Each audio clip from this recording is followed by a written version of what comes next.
We have been using Revit since the year 2006.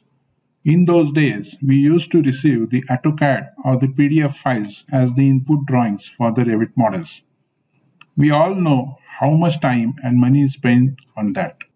To cut short this time loss, we developed InstaCrete, which acts as a data entry software.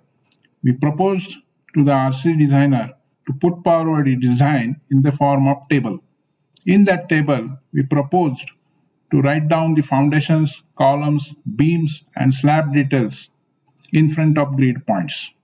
The designer was more than happy with this new system, as a lot of drawing process is eliminated from the procedure. With this new idea, making design changes become very easy. We, along with the designer, prepared the datasheets which were useful for the Revit modeling.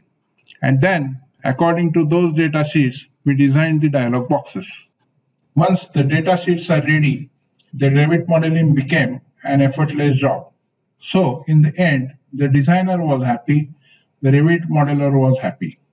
We urge all the tech stakeholders to put forward their comments. We promise to answer each of them and let us know whether you are going to use this trick in your organization. If you like this idea, don't forget to share with your friends.